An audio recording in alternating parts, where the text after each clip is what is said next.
You ever have one of those days? You wake up tired, the coffee machine breaks, you hit traffic, your coworker is in a bad mood, and you think, well, I guess today just sucks. But what if it's not just coincidence? What if your energy was the match, and the universe was just holding the gasoline? This episode is about what happens when your internal state leaks out into the outside world, how your attitude, attention, emotion all vibrate outward like ripples in a pond. It's not mystical, it's pattern-based. If you're constantly emitting anxiety, judgment, or fatigue, you might just be tuning your life into a channel you don't want to listen to. And you can feel it, right? When your frequency's off, it's not just in your head. Random strangers act weird, you spill things, misunderstandings start multiplying. But on days when your energy is calm and aligned, opportunities pop up. People tend to smile more. Life just flows. It's like the world is a mirror, but it's delayed and sometimes distorted. This episode explores why that is, why your frequency matters, and how the universe might not be reacting to you at all. It might be tuning to you.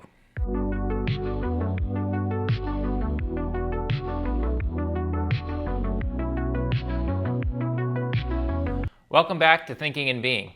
If you like what you see today, please go ahead and like and subscribe, as this will keep content coming from myself and others just like this. And it's my pledge to make each video roughly 1% better as we go. So all I ask is that you stick around for that. And I'm going to be experimenting with other format types here in the future based on the data I'm seeing from my performance on YouTube. So stay tuned for that as well. So why this particular topic? I've been thinking about this quite a lot lately, not just in theory, but in real life. I've seen friends and family stuck in chaos loops, convinced they have bad luck, but radiating nothing but frustration and noise. I've always watched people shift something subtle inside, and suddenly life starts working for them. And yeah, I've felt this too, especially when I'm off. It's almost like the world is holding up a frequency mirror, saying, this is what you sound like right now. Add to that ancient wisdom, quantum physics, Carl Jung's psychic energy theory, even the pineal gland, all suggest that what you put out matters more than you think. This isn't about having a fake positive mindset. It's about tuning your reality intentionally. So let's get into it and talk about what happens when your frequency finally clicks. First, let's talk about what it really means to broadcast a frequency. So what do we mean by frequency? When we talk about your frequency, we're not being vague. We're talking about how you operate moment to moment.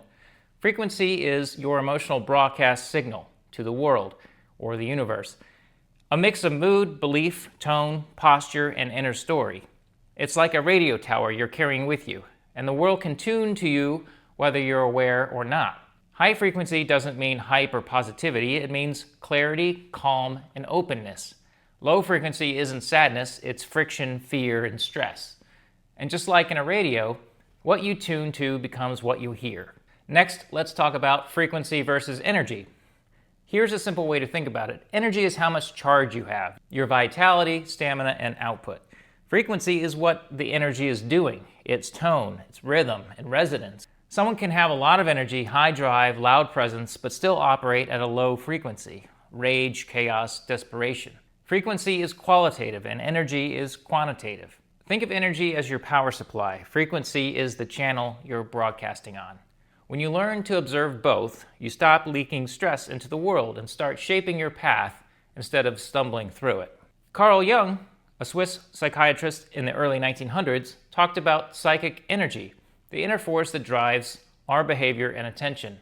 He believed that energy flows where attention goes, and that if our attention is scattered, fearful, or reactive, our entire psyche starts to destabilize. This wasn't crazy, it was pattern recognition. When Jung worked with patients, he helped them redirect energy towards integration and meaning. That's exactly what we're talking about with frequency. Your thoughts, your mood, your focus, they aren't neutral. They are psychic dials tuning your experience in real time. And you're always broadcasting. Even when you think you're just having a bad day, you're still broadcasting something.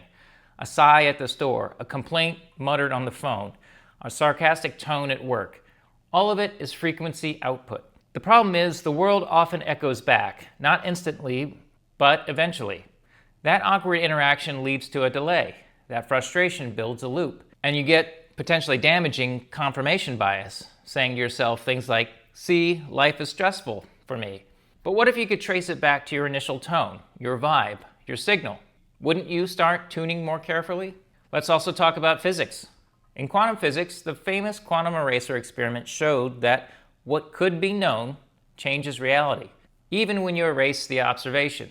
If observation collapses probability, what are we collapsing with our thoughts? If everything is potential until observed, what role does our focus play? Frequency might be how we collapse certain realities again and again. Negative loops? Probably tuned into them. Serendipity? Maybe you are finally aligned. Just because you can't see the mechanism doesn't mean the pattern isn't real. And then there's the pineal gland, which could act as a signal booster or a signal filter. The pineal gland, tucked deep inside your brain, is sometimes called the third eye. It regulates melatonin, light and dark cycles, and may be tied to perception, dreams, and inner vision. Ancient traditions believed that it connects the body to higher awareness or frequency. Modern science doesn't confirm this directly, but if it helps regulate our perception and alertness, that's enough. Your perception is your frequency, and anything that impacts it, poor sleep, overexposure to negativity, stimulant abuse, all these things can shift your entire signal. It might not be a mystical antenna, but it's definitely a dial. And you're not lucky, you're tuned. Ever notice how some people just seem to flow through life while others hit every wall? It's not luck, it's frequency alignment. They may not even know they're doing it, but they're not obsessed with stress, drama, or panic. They carry a subtle belief that things will work out. They're open, relaxed, and observant. Not because everything is easy, but because they're not adding static to the signal. Start tuning differently, and suddenly, reality responds differently too. And let's talk about what it means to be calm. People often associate calm with passivity, but calm is powerful precision. When your frequency is calm, but awake, you navigate the chaos, not feed it. You respond rather than react. You observe before collapsing probabilities. And that subtle shift in how you think, speak, and carry yourself, it affects how people treat you, how much you are respected, what paths open up, and what patterns break. Calm is not the absence of energy, it's the clearest signal. And in a noisy world, clarity is rare.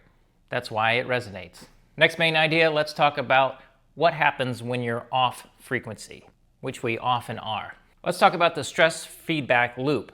Let's say you start your morning tense, no sleep, bad dreams, email overload. You snap at the dog, roll your eyes in traffic, doom scroll through headlines at red lights. Each of those reactions sends a signal to your brain and to the world. I am under threat. So what happens? More tension, more resistance, more things go wrong. It's not magic, it's momentum. Stress feeds urgency, urgency skips nuance, and you end up reinforcing the very frequency you're trying to escape.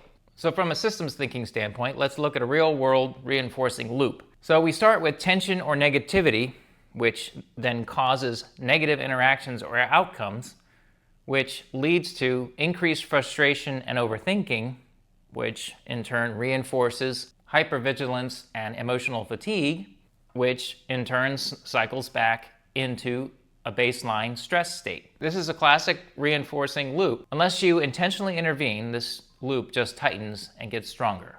And let's talk about your brain. It's always updating. Your brain is like a prediction machine. It learns from your recent state and assumes more of this is coming. So if you're anxious, your brain starts scanning for more danger, even when there isn't any. That means neutral input gets filtered through a threat lens. A silence becomes rejection. A slow reply becomes disrespect. Not because it is, but because your frequency is primed to interpret it that way. It's not paranoia, it's a training loop gone unchecked. And you are what you scroll. Your inputs shape your outputs. And if you're absorbing sarcasm, outrage, fear, TikTok, rage bait all day, guess what your frequency will reflect? The doom scroll becomes a consciousness marinade. Even funny dark content builds real tension over time. Your nervous system doesn't care if it's ironic. It just processes stress. If you want better frequency output, you have to audit what you're downloading. And then there's the danger of emotional inertia. Low frequency doesn't always feel like rage. It often feels like numbness. Emotional inertia is that heavy, stuck feeling where nothing really changes. You're not excited, you're not devastated, just dull. The problem is, inertia is the hardest frequency to shift. You stop experimenting, stop imagining, stop connecting. Referring to my last episode, that's how people get vampired by life without realizing it.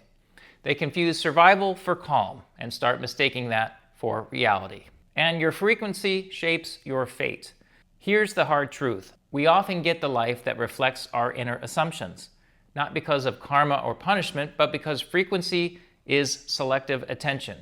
If you assume people are selfish, you'll notice every selfish act. If you assume you're unlucky, every delay will prove it. That's not delusion, it's pattern reinforcement. Low frequency thoughts don't just color your day, they design your outcomes. And if you're having trouble falling into the right frequency, I highly recommend Mr. Ballen's YouTube channel. As you know, I like to promote other YouTube content creators in my videos. I do this because it's good karma and because they're doing such a great job and they've inspired me to be on YouTube myself. They need to get the credit that they deserve. Mr. Ballen, he's a former Navy SEAL who became one of the biggest storyteller creators on YouTube ever. And you may know him from being interviewed on other popular podcasts as well. His channel focuses, as he says, on the dark, scary, and mysterious, but the content is far from alarming. I actually use it in the car when I need something calming to focus on, or even at bedtime when I need to be distracted so I can fall asleep. Yes, his stories help you fall asleep, which is not a bad thing. He also has a new format which he interviews celebrities, and his first is with one of my favorite comedians, Tom Segura. So I'll leave a link to his channel in the description below, as well as a link with that interview with Tom Segura. Okay, back to this video. Third main idea let's talk about is tips on how to tune back in. First, reset the frequency. Don't force it. You can't force your way into a higher frequency.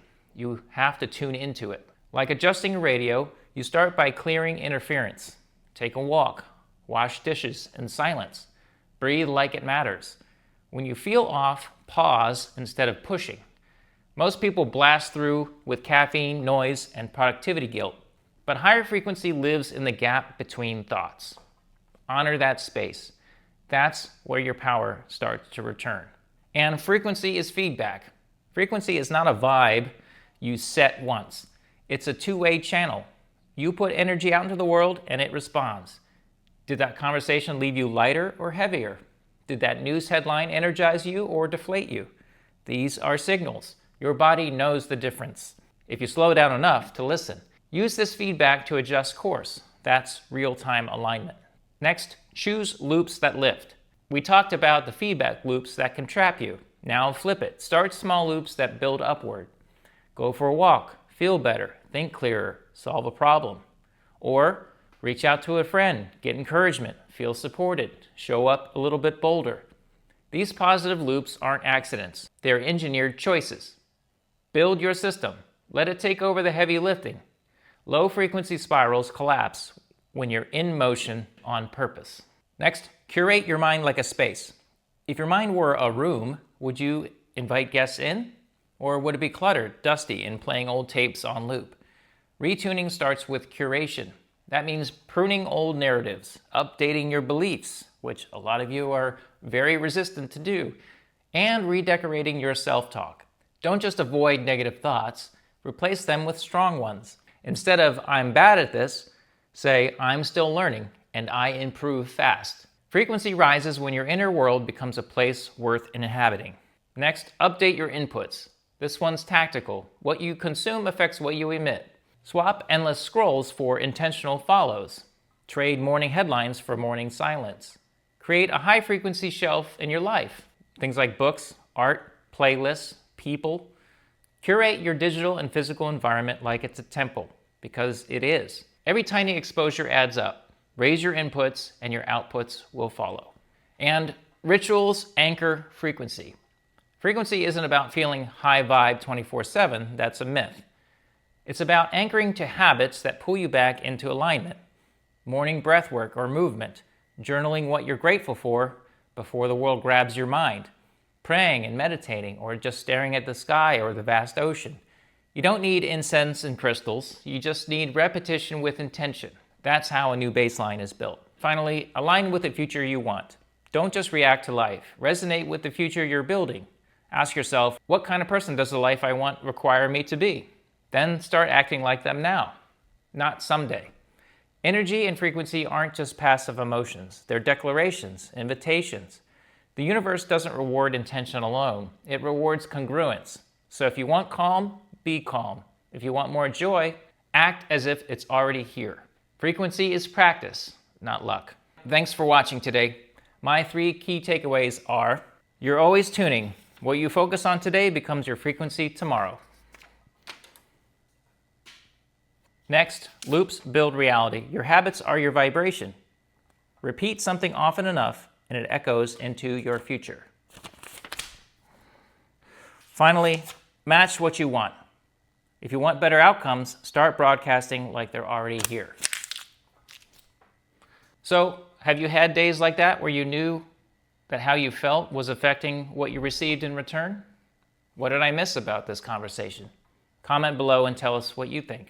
If you like what you saw today, please like and subscribe, as it will keep content like this coming your way. And it's my goal, as you know, to make this content entertaining and funny, enlightening and educational, as well as a bit nostalgic.